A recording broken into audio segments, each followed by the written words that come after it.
No matter where you're from, we've got your English map. From Kingston to Tokyo, Kingston to Beijing, we'll guide you through the words. We'll make your heart sing. One love, one language. We're dancing to the beat, teaching English online. We can't be discreet. From verbs to nouns, from idioms to rhyme. Learning English is a journey, it's a global good time. I'm an online teacher getting students worldwide. With my reggae rhythm, gonna take them for a ride. From the Caribbean beaches to the African plains. Teaching English online, making language change. Teaching English online, come on and join the class. We're gonna have a blast. Make the good times last. With the reggae rhythm pumping and the vibe feeling right. Teaching English online.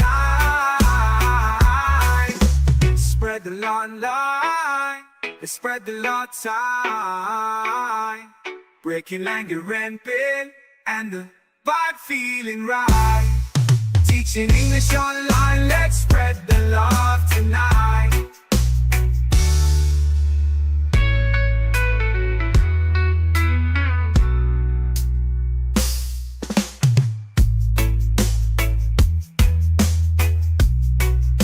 Spread the love tonight.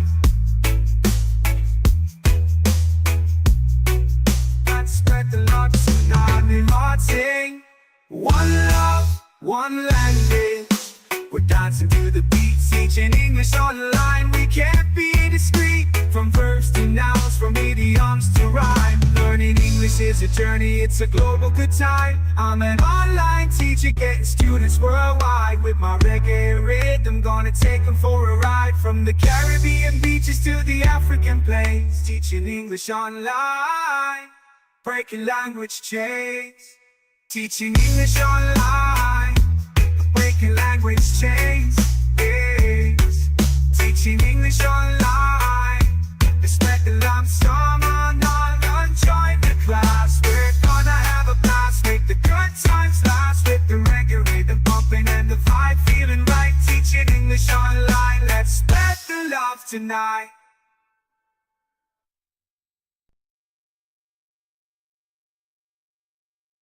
What is that?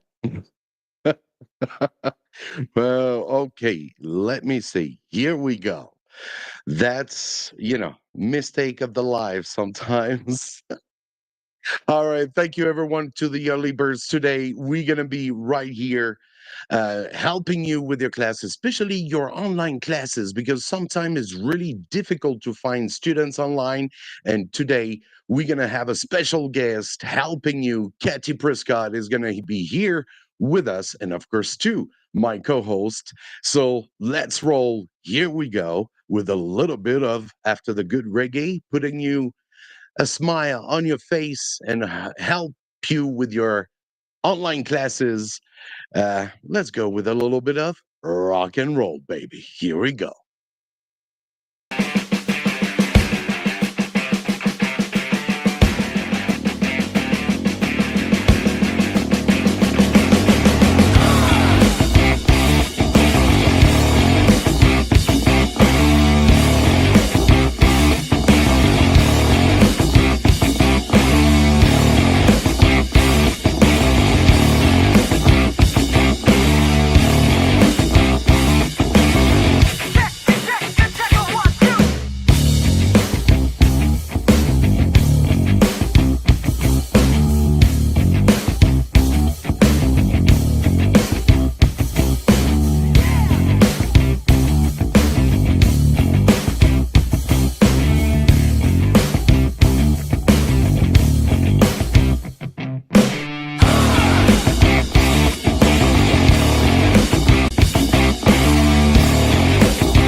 Welcome, everyone. It's Sunday night, 9 p.m. Beijing time. 欢迎大家，感谢来到直播间。今天我说中文那是有原因的。All right, I'm speaking Chinese today. I never started with Chinese, but today I had to because we're gonna be able to share the experience of someone who went to classroom, like face-to-face classroom, uh, right to online classes. She's going to tell us her story tonight. Thank you very much for being here and saying a little hello to all the people right here. Here we go with Tinatia Wallace. Welcome, Tinatia. Sunday morning. Yes, maybe if you are in South America, should be in the morning for you, 9 p.m., or even North America. In Europe, might be right after lunch. So grab coffee or maybe a tea, and we're going to have some fun for sure. Thank you, everyone, for being here. We got Super Teacher in the house. Yo, hello, Mike and Ketty. So exciting for this live. Thank you so much. Very welcome to all of you. Feel free to leave your message in the chat. We'll be happy to help you. Tonight is going to be about how to attract students to your online independent classes. Well, if you have your online tutorial startup, might be difficult sometimes to find kids, but I think Ketty's get good suggestions to help you, and especially when starting from scratches. So we're not gonna wait today, and let's welcome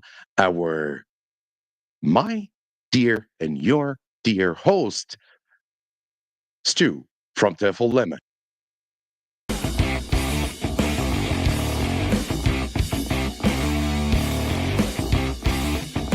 And now let's welcome the co-host of the ESL LiveStream, Stuart Allen from TEFL Lemon.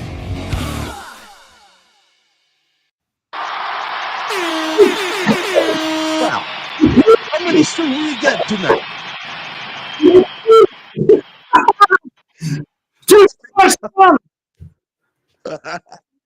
All right, I think it's gonna make double noise, double microphone, so it's gonna be like what? Thank you, Stu. Yeah, your sound is a little bit like all right. He's gone right away. Okay. So yeah, that's live. Lives always happen like that. Maybe, microphone stuff. You never know what happened. Thank you, everyone.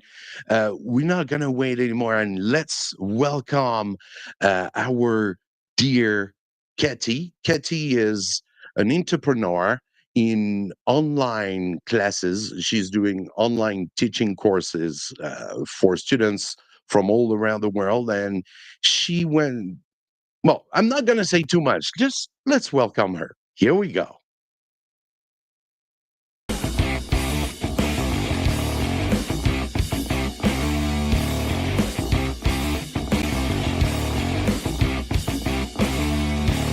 And now let's welcome Katie Prescott from A Bridge Academy.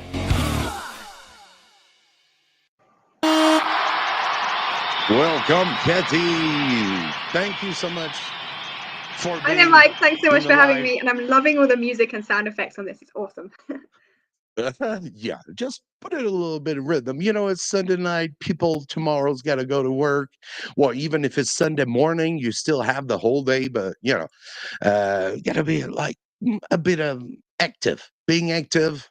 And thank you so much. It's a great pleasure to have you with us. And Stu might be on. Here we go. Am I sounding normal now? Yes, brother. Awesome. I just had a duplicate tab open or something, which wasn't on mute. But anyway, sorry about that, guys. Hopefully we'll be back to normal. Welcome, Katie. Welcome. Hi, that's your okay, no problem. Yeah, it's going to be You know really that there are buttons that you can touch before You can't live. touch this. You can't touch this. Right. Okay. That was the little fun. All right, let's start to be serious. Thank you, Stu. Stu, you kindly went to Katie to say, "Hey, we got the live stream," and how did you guys met each other? Well, yeah, it was kind of all fell into place, didn't it, Katie? So, yeah, like 2 weeks ago, we had Laura on, and we were talking about how to, develop your online presence as a teacher to develop your own business. And then last week we had Bianca on, who was talking about how to set up your own academy. And then Katie followed my TEFL page, I think. Oh, okay. And, yeah, and then so we just started chatting, and apparently Katie used to follow TEFL when you lived in China, right? Yeah, I've been following TEFL 11. I can speak. English is failing me today. We've been following TEFL on WeChat for several years now, I think. Yeah, and then it was great to connect. From a similar kind of place in the world, from the south of England as well. So, I reached out to Katie. Katie immediately said, "Yeah, I'm free," and here we are. So, thank you so much for coming along, Katie. We can't wait to hear about this, and lots of the people that follow the ESL live stream, they've been saying, we really want to hear from you because, yeah, having trouble with getting students. So hopefully you can help. Yeah, well, thanks so much for inviting me, and I'm super excited to share some insights into the whole going independent, finding your own students, teaching online kind of stuff. So yeah. Great, Katie. Thank you so much for being in the live today.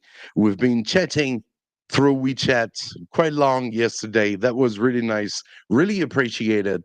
We have a lot in common for sure, especially you've been teaching in China. 感谢老师，今天来到直播间。I had to say a little bit of Chinese, but I guess Stu can say something too, right? 我不会，真的我。你不会啊，我知道你不会。好久没有说中文，所以我也都忘了。哇！ Wow. All right, so let's switch on. Let's switch on English because they're gonna think that. Yeah, they're gonna think that who's the foreigners? They speak Chinese. I don't understand. What is that live stream? All right, so can you please introduce yourself briefly for everyone to get to know you a little bit better? Katie, please. Thank you. Yeah, sure. So my name's Katie. I'm from Abridge Academy, which sells teaching materials and resources for online teachers, and also helps teachers who are going independent, things like finding your own students, top tips, and support with things like that. And as a bit of background, I've been teaching online for about 10 years now, actually, quite a while. Initially, it was just like a little bit of part-time bonus income here and there, as you do when you need a little extra money to pay the bills and things like that. And I did my teacher training in the UK, qualified as a teacher in the UK. I'd also taught a bit in China before, in Beijing, Shijiazhuang, Guangzhou, and a little bit in Shanghai, the short program in Shanghai. So I taught a little bit in China before. I'd studied there previously as a student as well. So I'd studied Chinese before. And then fast forward a bit, did my teacher training in the UK, taught in the UK for a bit. And then COVID happened. The whole world shut down. I was actually due to move out to China. I had a teaching job lined up there, and I was also looking to expand my business of things internationally. I had all kinds of things lined up, but obviously COVID chaos happened. Everything went online. I ended up setting up, in collaboration with a Chinese co-partner, an online tutoring agency based in China, and that started in 2020. And as I said, I was meant to be moving out to China, but because of COVID, none of that happened. I ended up sort of sitting at home being like, what do I do? How do I pay my bills? Because I'd left my UK teaching job, to go move out to China, and it all fell through. So yeah, started teaching independently and setting up this tutoring agency. I also had a job lined up in Japan, which then got delayed by like forever because of COVID. I ended up going there for a bit, in Japan for a year and a half, teaching ESL in Japan. And now I'm full-time working on Abridge Academy, doing teaching materials and support for online teachers. So sorry, that was a very long rambling backstory, but I've done quite a bit of sort of teaching related things over the last few years. I'm super excited to be here and share some of that with everyone. Great. Great. Yeah. So I want to let me see. I'm a little bit lost with all this button everywhere. Yeah. So we obviously have a lot of questions asking about all online teaching has been very difficult for people who want to start being independent, because we know that on this market, the market is growing, that's for sure, but it's difficult for some students, some teachers, to find students. So uh, can you give us advice how to start? Maybe that would be the very first question. What would be the best start for creating his own online classes without any bus in the middle of the road, that can be really bothering sometimes? You're not that free. How to start? That's a big question. I feel like we're gonna have a lot to Yeah, talk about on that's this topic in this session, because true. I understand. Yeah. I think when it comes to getting started, the most important thing, I think, before you do anything is to come up with a plan. I'm not saying it's a mistake as such, but the thing I see a lot of teachers doing is they jump straight in to like, oh, I've done my TEFL course. I've got some great TEFL training and things out there, but they've gone straight from doing their TEFL training and gone, okay, I'm gonna teach independently, find my own students. Is everyone's saying that's the thing to do right now? You can earn a lot more teaching independently, a lot more flexibility, so much more freedom in what you do. But you need a plan, because there's so many people out there now. I think going into it without a plan, you'll end up earning $5 an hour doing conversation classes, and you'll be better off teaching with a company in that case. So I always think the first thing to do is to sit back and like evaluate what do you want to achieve with your independent teaching. What is your goal? Do you just want to have a few students, like maybe you're a classroom teacher, right, and you want a few extra students to earn a bit of money on the side, a bit like when I first started way back, in which case you have a very different kind of plan to someone who's looking to sort of upscale their business longer term and set up a whole agency or something, right? And I've done that too. So it's sort of different kind of business plan needed. So I think first, when I say business plan in the loosest sense, it doesn't have to be a complicated, written out 100-page document you're going to send to investors or something, but come up with a plan of what are your goals in your business, what do you enjoy teaching, and what expertise do you already have, and try and figure out a bit about what exactly you want to focus in on. For example, I've worked with teachers before who have used to be an examiner for like Cambridge or like IELTS exams or those sort of big online English, not online, sorry, big in-person like English exams, but a lot of people are looking for online classes for, in which case it makes a lot of sense to then focus on exam prep, right? Because they've got existing expertise. Well, my case, I was a classroom teacher before. I focused primarily on, in the UK, I trained as a secondary school teacher. And I had a lot of experience kind of teaching primary school to middle school kind of ages when I was in China and in Japan. So that made sense to me to focus on like students who want to come study abroad, who are around middle school kind of ages, my kind of preferred age range, and helping them with learning the sort of academic sort of vocabulary and stuff that they need in order to move to an English medium school or to move abroad entirely. So like figure out what you enjoy teaching, where your expertise is, and what you might want to offer. So that'd be the first thing. And then try and do a bit of market research, like having got an idea of roughly what you want to do.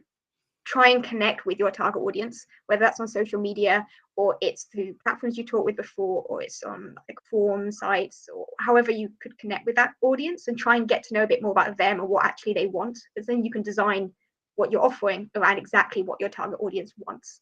And then that way you're avoiding just being a generic, oh, I'm an online teacher, I teach English. And you can start to find a little bit more expertise and build a bit more rapport with potential students.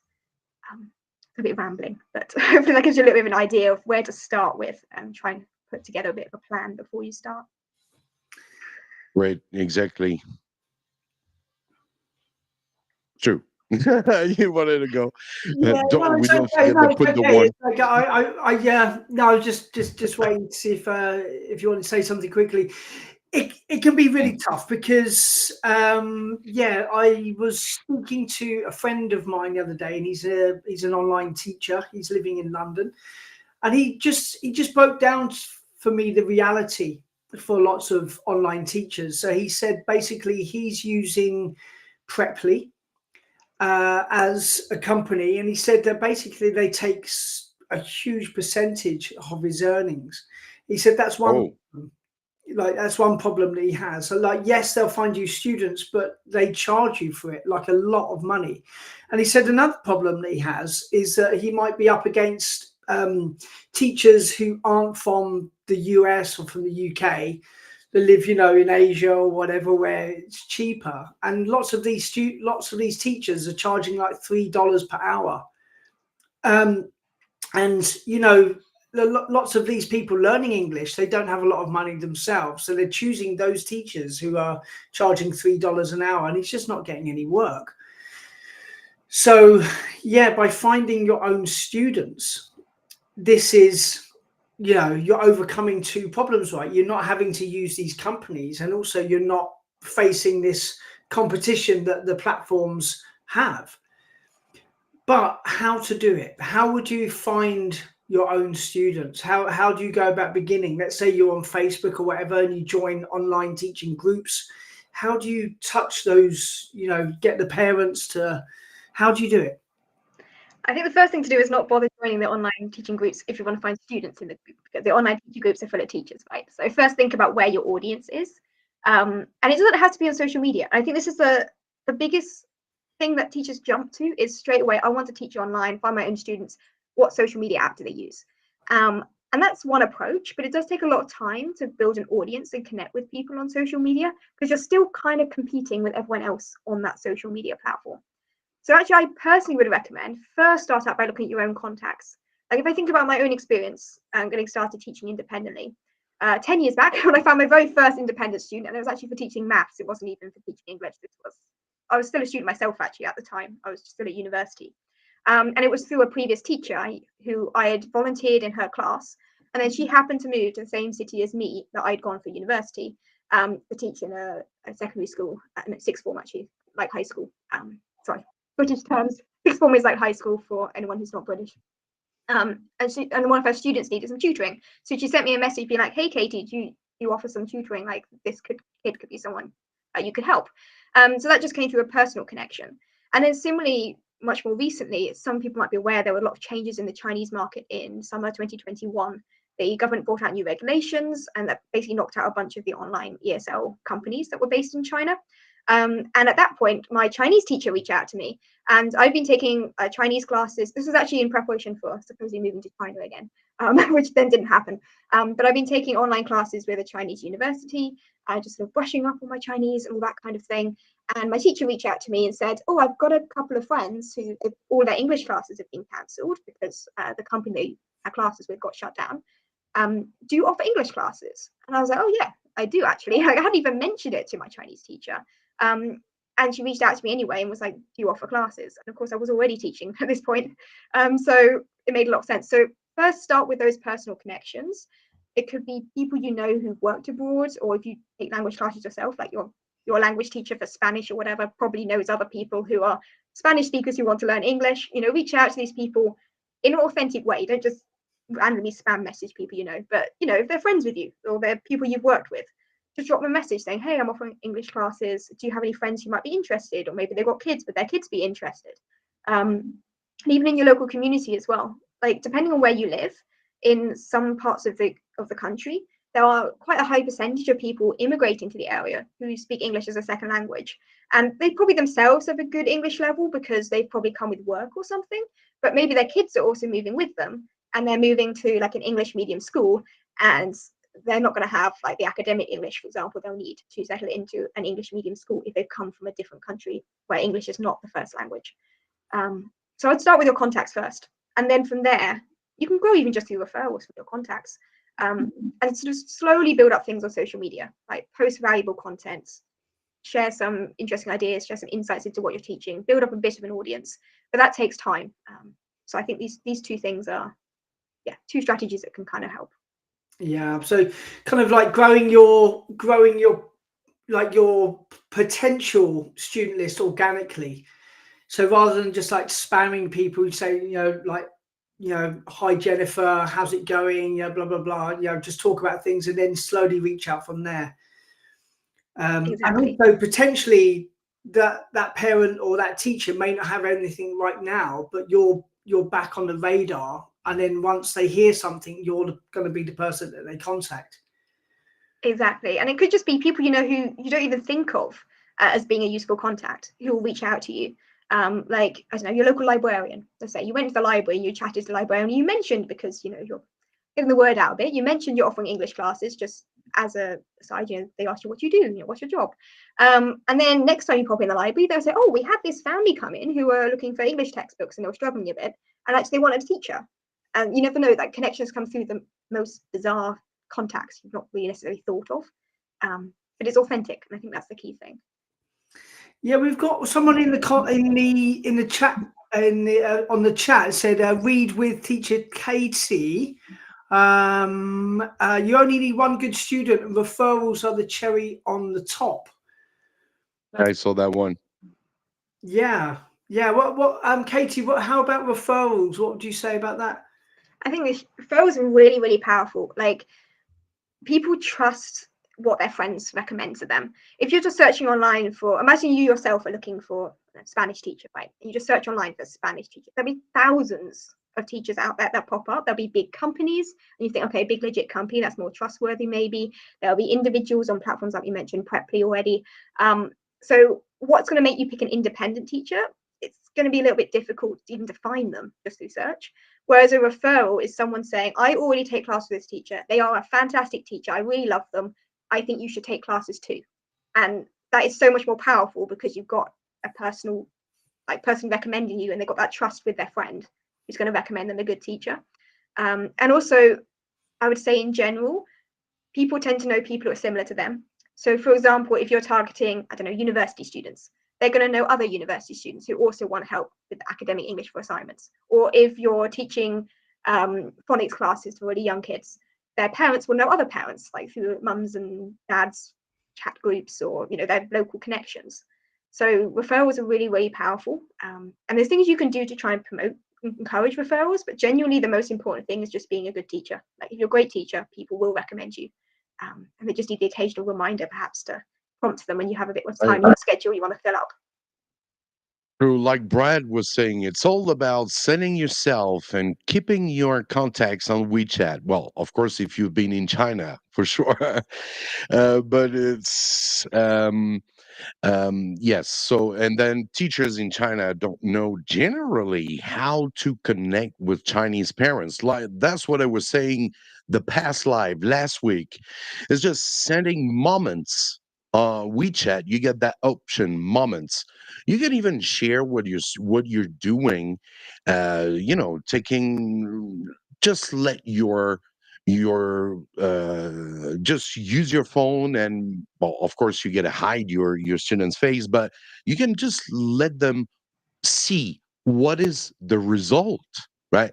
What the kids are doing during the class, how they're speaking, when their oral English level after a month. You know, you got to keep on posting. That's pretty much like social media. It's quite close to that. Am I wrong? Or that would be a best way to do it? Yeah, absolutely. I think if you already got apps like WeChat and you've used them already, I think, who was it? I mentioned they already had contacts from their company they taught with previously, for example. Absolutely, make the most of those connections. There's so many different social media apps out there. If you've already got a presence on one of them and you already got good connections through one app, then start with that one, definitely.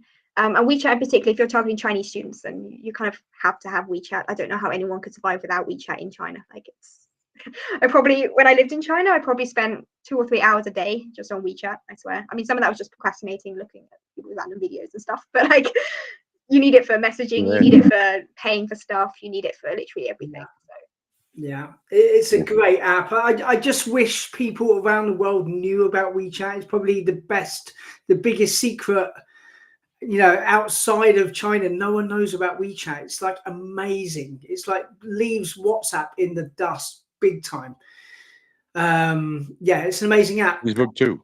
Yeah, it's like, yeah, it's so cool. It's like kind of Instagram, Facebook, and WhatsApp all mixed up into one awesome app.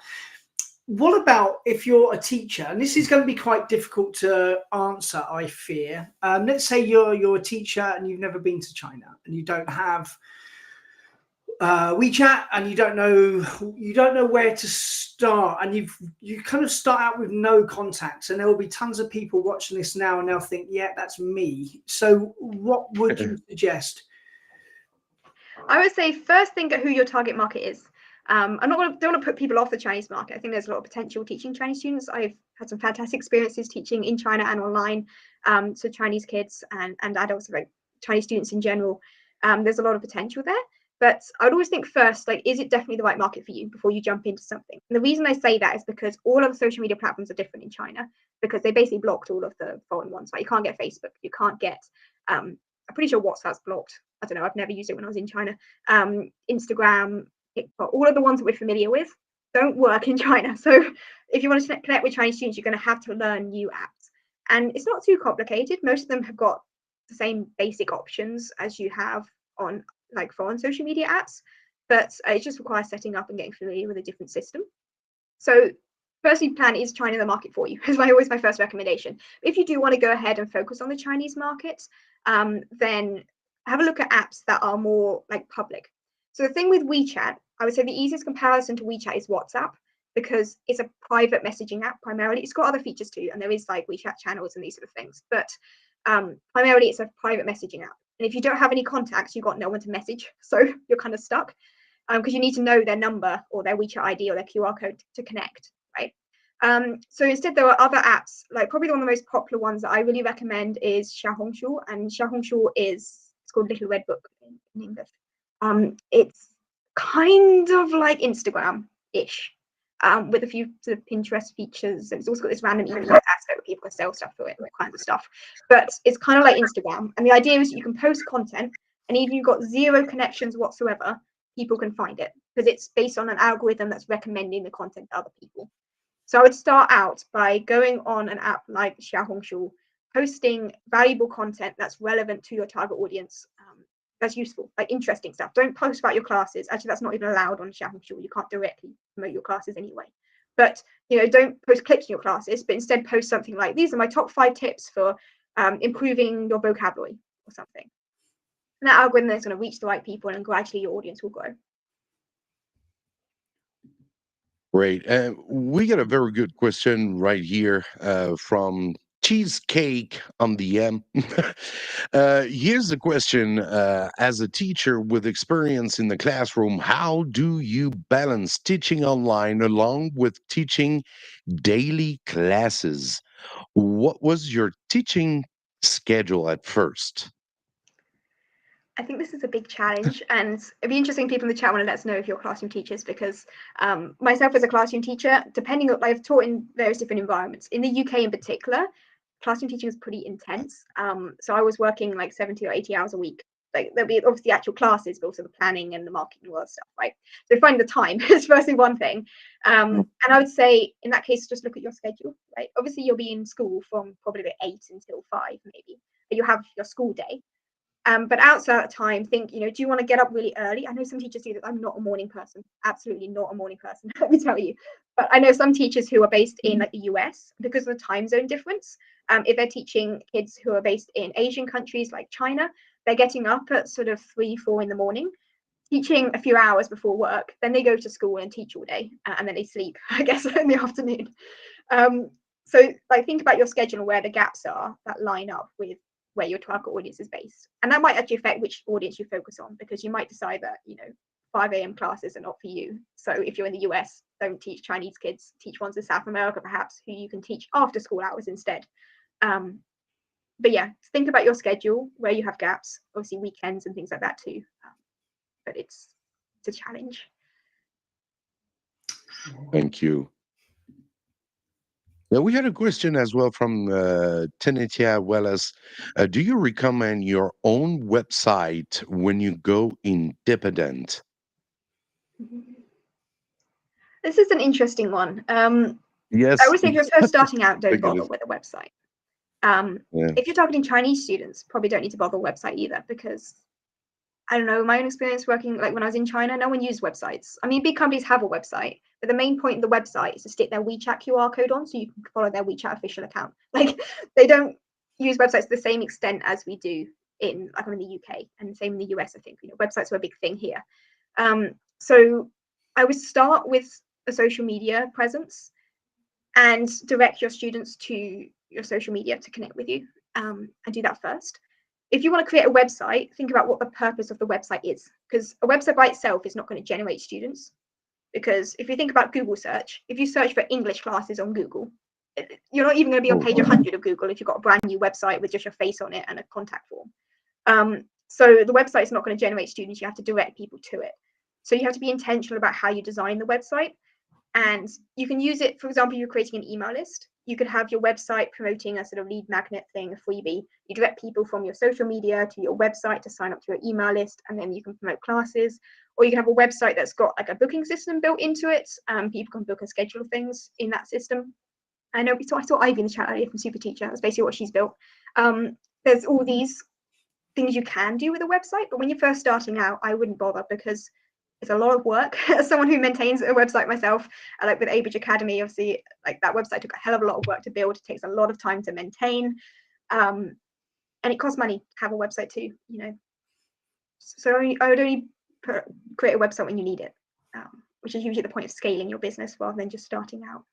Yeah, and websites can be quite expensive as well, right? Like, really, like, you could use something like Wix or Squarespace or something like that. Again, it's blocked in China. So, you know, it's tricky.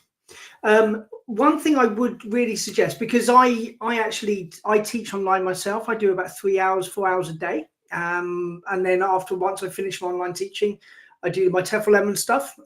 It's what I do. So I've got quite a lot of Chinese students as well. So yeah, I guess I could speak from experience here as well. What I actually did, I went onto Canva. I'm quite good at using Canva now because I did all of my course on Canva. I wrote my books using Canva, so I'm really comfortable with it. But you can, if you don't know how to use Canva, it's cool. You can just teach yourself it. And I made a PDF about my experience, what kind of stuff I can teach. I can teach kids, I can teach IELTS, I can teach business, I can teach exam prep, blah, blah, blah. Got it translated into Chinese because lots of parents, they don't speak, or, you know, they struggle with English, right? So I got a friend to do that, made this really slick looking PDF, and then sent it to contacts, and then they can share that. And it's got the QR code in it. People can add my WeChat. I can talk to them, and I can like organically build my student base doing that. I come up with a really cool schedule as well, which is quite a clever schedule, and people can buy blocks. And I just filled up my week basically really quickly, and then I didn't have to charge $5 per hour or anything. I just had my own students. When a parent drops out, you know, because they drop out, right, someone comes in to replace them. So yeah, that's how I did mine. And it's basically just all through Canva, through my phone, not using websites at all, and just word of mouth and hard work basically, and thinking outside the box a little bit as well. Yeah, definitely. And I love the idea of just creating things on Canva, because it's so professional. Like, if anyone here's used Canva, it's great because it has all these professional looking templates. It looks beautiful and it's so easy to use, really. Yeah. And the premium one is like $12 a month or something. It's really worth it. A lot of these monthly things just not worth it, but Canva is. It's a really cheap price, and you can get some really cool stuff. Like I say, you've got your templates there. You can make thumbnails as well. It's just, it's really cool. I really suggest that to anyone watching this who wants to start their own online teaching business. Yeah, we got a definitely. question right now.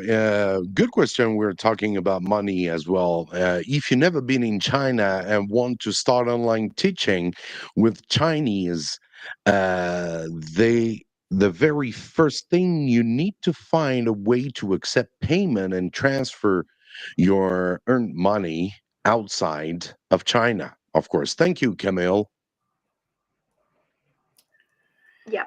This is a big challenge a lot of teachers struggle with, and actually it's quite easy to solve. But I think when you're first starting out teaching independently, and if you're working with Chinese students, it's quite easy when you're working with students in most other countries, because in most other countries, all of our standard payment systems work and they're familiar with like paying with card for stuff.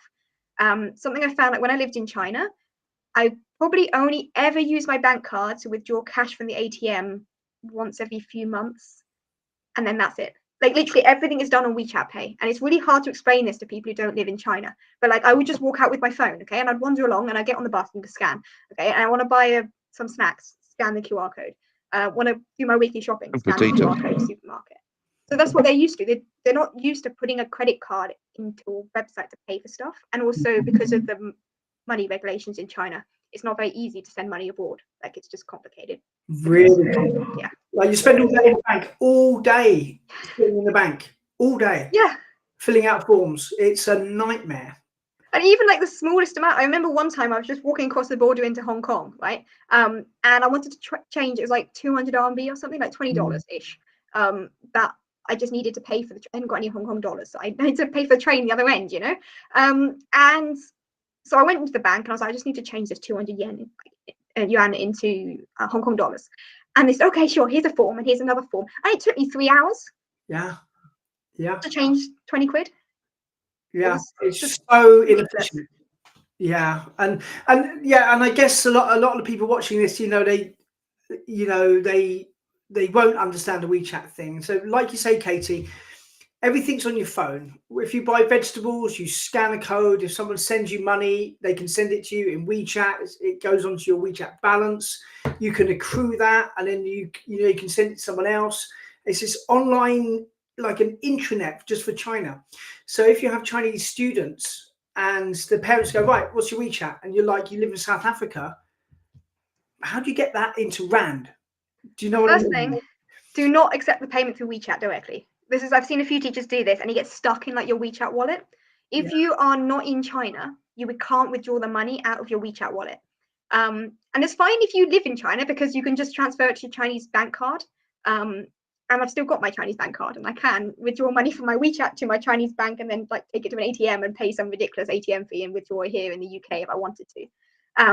But obviously that's not an option for most people. I would say there's a few different options. Firstly, if you live in a country like the UK, the US, and a few other countries where Stripe is available, Stripe is probably the easiest option. It's spelled STRIPE if anyone wants to search Stripe. That's really convenient. You can create a sort of account, and then you can send invoices. The invoices get sent via email, but as long as you remind the parent to check their email, they'll get it. And then they had to scan a QR code, and it integrates with WeChat Pay. So the parent scans the WeChat QR code, and also has the Alipay option, which is another popular payment method in China. And then the money goes through Stripe, and then it gets sent from Stripe to your bank account. So you don't need WeChat for this yourself. I mean, you might want it to message them, but you don't need your own WeChat Pay or Alipay account. But the parent pays by WeChat or Alipay, and it just converts it into your currency and sends it to your local bank account. That's Stripe. If you live in South Africa, and there's a few other countries as well, Stripe is not available in South Africa and several other places. In which case you can use, there's a few other things that are similar to Stripe, for example, Nihao Pay, but a lot of them require a formal business registration. So it's fine if you have a big limited company, you've registered a company, but most teachers don't do that. Another one that's really popular that I really recommend is Super Teacher. I think I saw Ivy in the chat earlier from Super Teacher. Ivy, say hi. Super Teacher is great. It was created by a teacher called Ivy, who is like, she was an independent teacher, and she wanted to create a whole system that had payments and bookings and stuff integrated. And the great thing about Super Teacher is that parents can still pay via WeChat Pay and Alipay, but it transfers it to you via your chosen payment method. So they process the payment, and then it gets cashed out into your Wise accounts, or I can't remember if she supports PayPal or not, because I've not checked that. But if you have Stripe, it can link to Stripe, or it can link to your Wise account and possibly PayPal or something. I'm not too sure. But that processes the payment on your behalf, and then those are available in basically every country. And it links to the booking as well, which saves a lot of time, because then once they've bought a certain number of class credits, then they can book the classes on a booking calendar, which means you don't have to create a website. You can just use the Super Teacher platform as your website. Yeah, that's what I recommend. Great. Yeah. Yeah, someone was saying Chinese name. Well, I'm not sure yet. Well, I'm not good at. Yeah, can you Traditional read that name? characters. No, what is that? Yeah, maybe Mhm. Taiwan Bitcoin. Maybe you can. Well, using this is not very safe. I think maybe should not should be I'm a a little bit bit. nervous of Bitcoin. Yeah, I think everyone is with that one. It's a little bit scary for sure. Yeah, some people were asking as well, Alipay, is it possible? Yeah, that's true. You got Union Pay that now I remember when I went back home in 2018 with a Chinese card, you can go to some certain bank and go to the ATM and get that money. I'm wondering now it should be even more advanced, but of course, all depend on the country we are in because China, uh, it's maybe different, right? Okay, I think he's saying UnionPay is only safe good if for you me. have a Chinese bank card yourself, though. Yes, UnionPay is their exactly. equivalent of Visa or MasterCard or whatever. It's just a type Uh, of bank card. Here we got Anthony Scott. Hey, Kathy, big fan. Done a lot of your training, especially the ones around students. Leads the one with 小红书. However, not much luck. Uh, do you recommend any other alternatives? Example, maybe Facebook ads and stuff. I think it's totally okay if it's not working out for you to make that decision to go to a different platform, because sometimes Xiaohongshu isn't always the right app. Particularly if you're Yes. focusing on, say, business professionals or something, or like they might not even be on Xiaohongshu in the first place. But so yeah, there's loads of different social media apps. First thing I always say is think about who your audience is. Right, if you're targeting business professionals, look on LinkedIn. If you're targeting mums, like if you're teaching young kids, then you're targeting their parents. They're probably on something like Facebook. If you're targeting university students, apparently Facebook isn't the thing anymore, and they're all on TikTok. Right, so like have a look at who your target audience is and research what social media app they're on, and that's obviously going to be country specific as well. Like I know in Korea, there's one called like Kakao Chat or something. There's a few different ones in different places. Okay. When I lived Yeah. in Japan, Line was really popular, as well as Twitter, bizarrely. So figure out what social media app is relevant to your target audience, then go on there. And the same things as are in the Xiaohongshu training about posting valuable content, the same basic concepts can be applied to pretty much any social media app. Post valuable stuff, build an audience, encourage them to reach out to you and connect, and then you offer classes. Great. Thank Just you that point very about much. Facebook ads, though, I wouldn't do any paid advertising until you've like tested things first with organic marketing, because I've spent a lot of money on Facebook ads in the past when I first set up Abridge Academy, and I wasted a lot of money and didn't get any leads from it because the ads weren't designed well, and I hadn't designed a funnel that converts people from a social media post into a paying customer. You have to design that and test it and optimize that And before who you. your target, who Yeah. your targeted, because we're talking here about one country, which is only China, but there are tons of other countries. China has 50 millions of people who's going online for learning English. We got USA who's got 10 millions. We got a lot of other countries that are growing. The number is growing consistently. So it's definitely a place where you should be, right? I mean, if you are an online teacher, for you, it's easy. Just go for it. That's it. On Chinese market, that's pretty much, we know that we get apps for that. Many people maybe are asking as well for other markets like South America or maybe North. The North, not that much, but still, in some places. How do act for? Because I'm sure your students are not all Chinese, are they?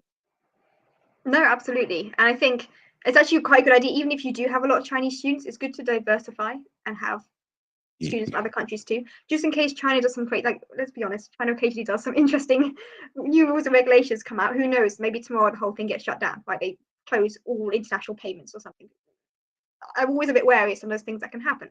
And the same for any country, right? If you look at, obviously there's been issues, for example, with Russia, which is also a big ESL market. And with the war and stuff, there've been a lot of sanctions against Russia. So if you were teaching Russian students, that's not a thing anymore because of all the payment platforms block the payments.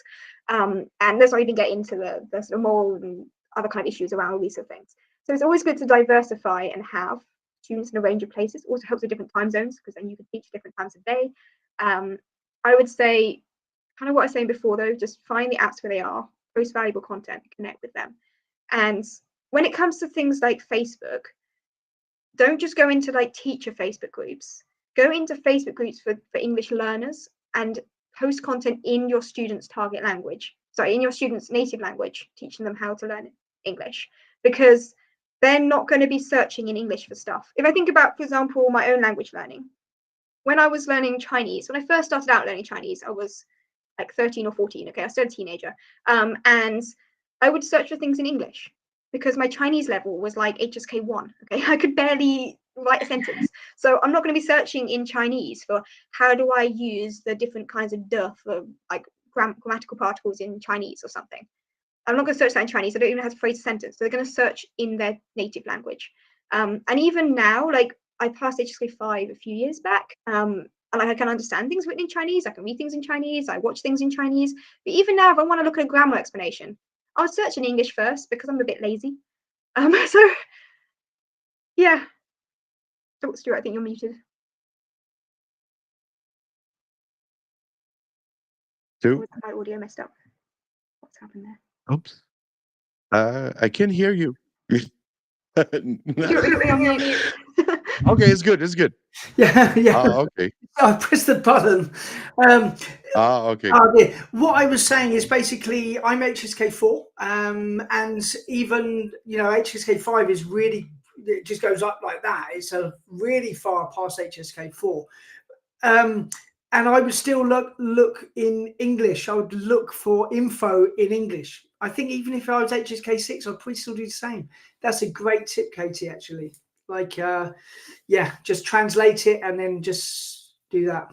Awesome tip, like it. And like, even if you don't know the language, I mean, ideally you would know the language your students you're targeting, right? Ideally, if you speak Spanish, you target Spanish-speaking students, it makes sense. But let's say you don't know any foreign languages, it's fine because there's these amazing like world of translation apps out there that can, Google Translate's not that bad, really. It does a fine job. There's DeepL, which is a slightly better Google Translate equivalent. Loads of different things. And there's even ones that translate videos for you. You can get stuff that does like audio, like it will even replace your voice with like a different language and speak on your behalf, or at least put subtitles and things like that. There's all these tools out there now. Yeah, I'm going to put that into the chat actually.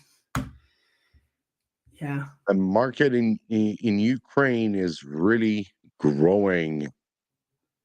What is saying, Peter? Thanks, everyone. A lot of people are chatting, asking questions. A lot of I love to find a good online English teacher, but doesn't know how to. I mean, South Korea.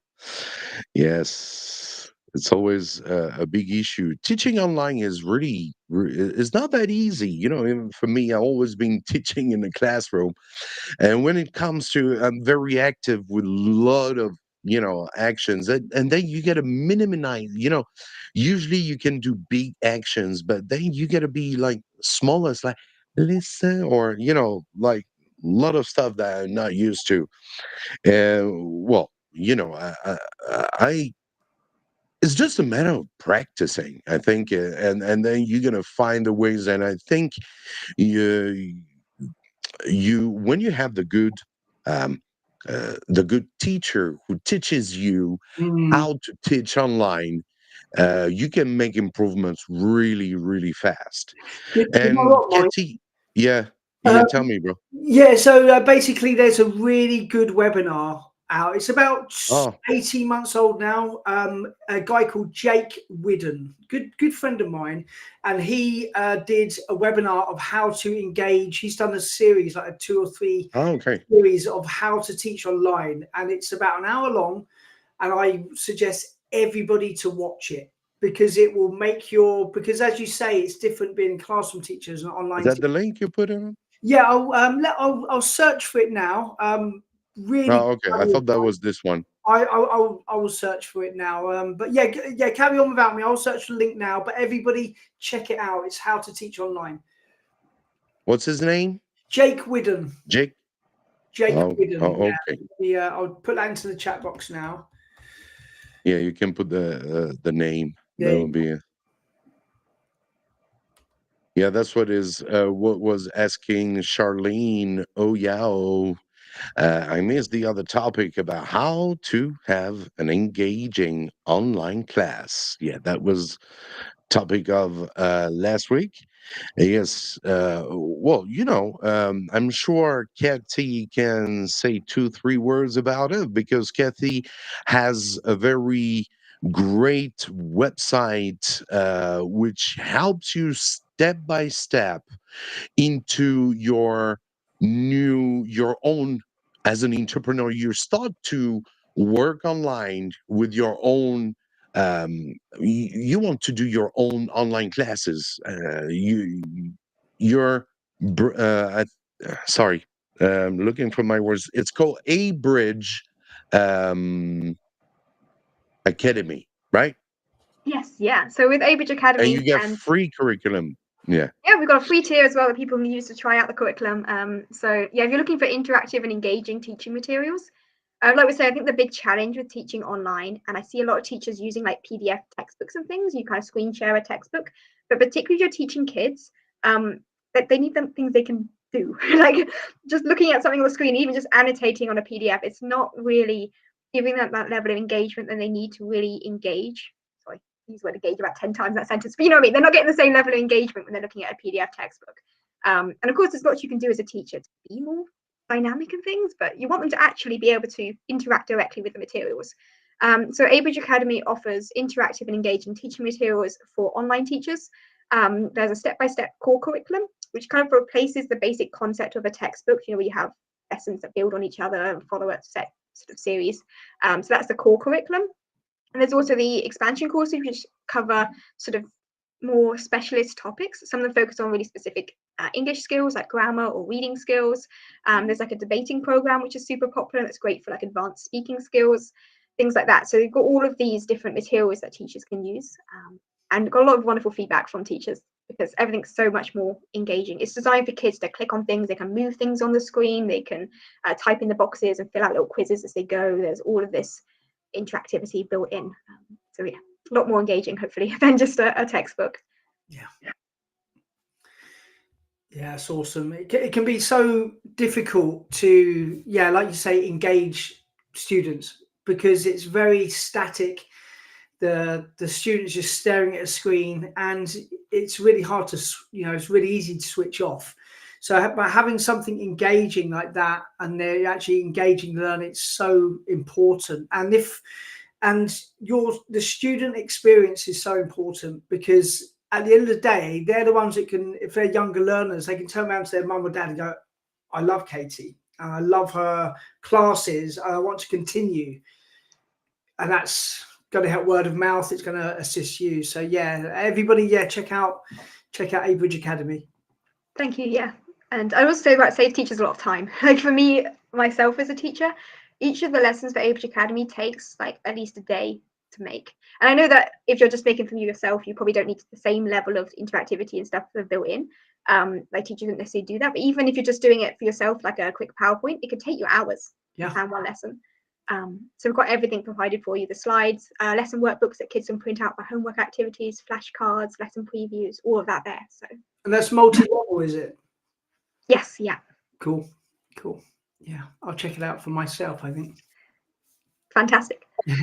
Yeah, and that's what we all gonna do. It's fantastic to always learn, always meet teachers that we can, share experience, and you always learn something new.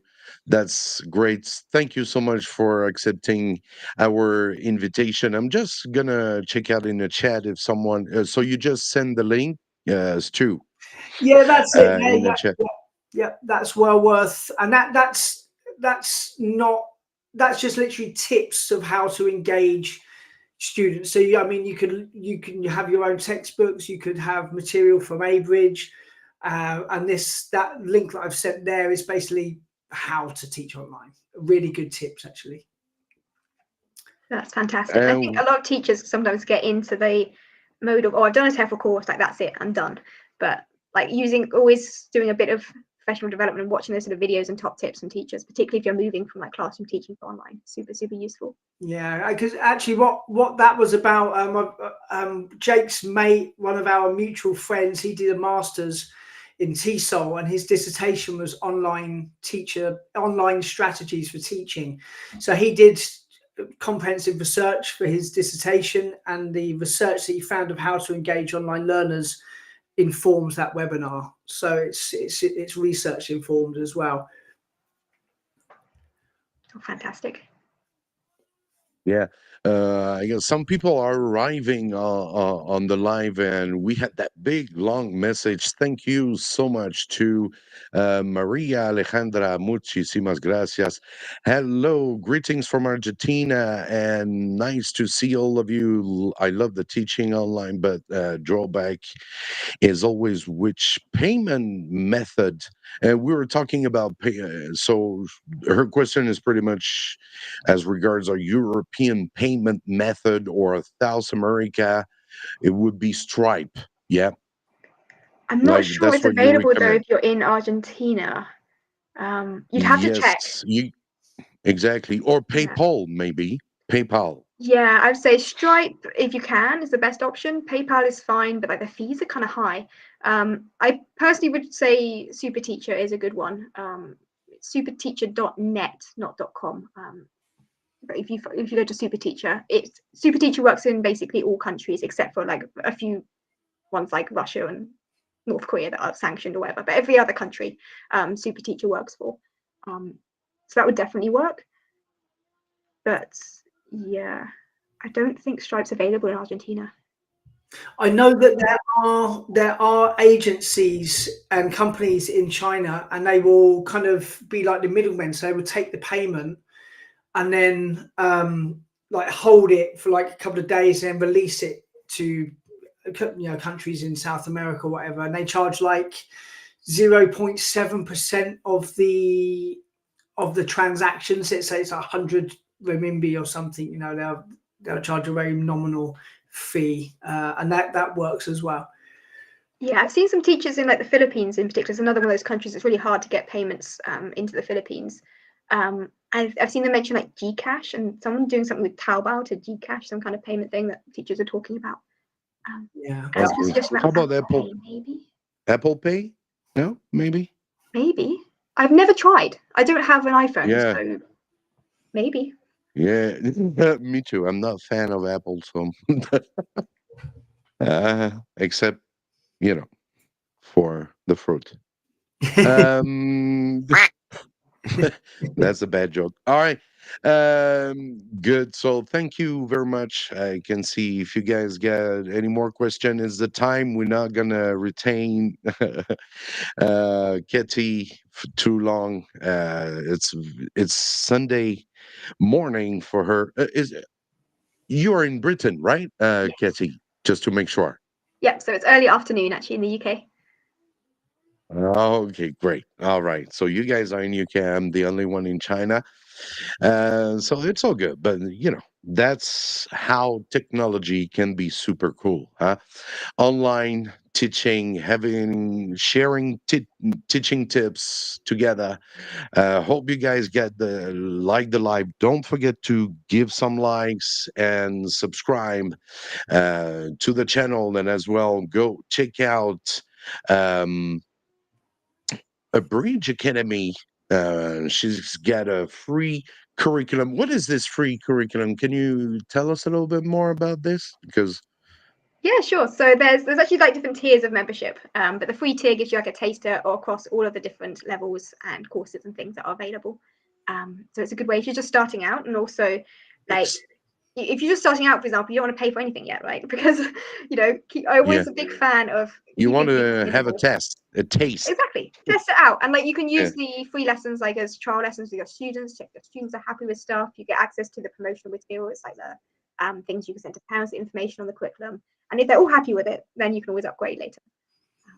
So yeah. That's awesome. Thank you for joining today. That was a great pleasure. And it's going to be time to say goodbye. An hour just like flew away that quickly.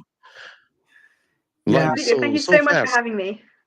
And really And useful as well. Like all of your tips and everything. This is something teachers can actually use and make their their hard teaching get rewarded as it deserves. Because so many online teachers are struggling, but as we've learned today, we don't have to. There's we can there's ways out of our woe.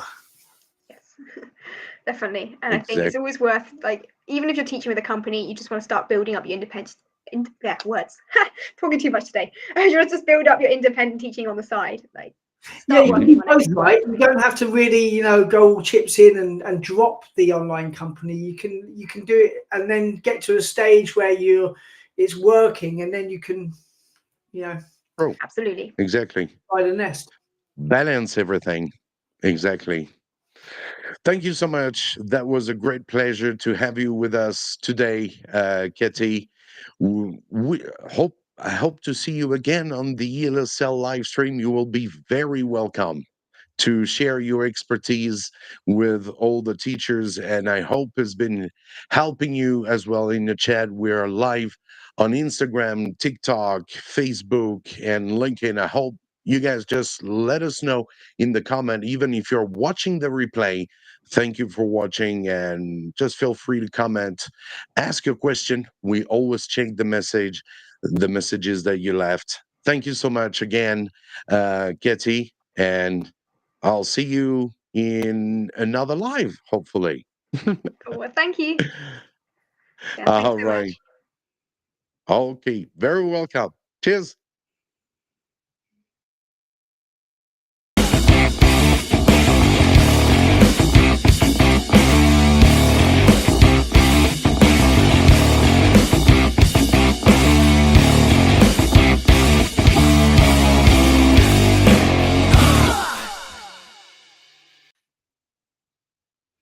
Two. How cool was that? Still here. Yeah, That was how really cool was nice. that? Yeah. That was Thank you so so. much. Yeah, no problem at all. It was like that.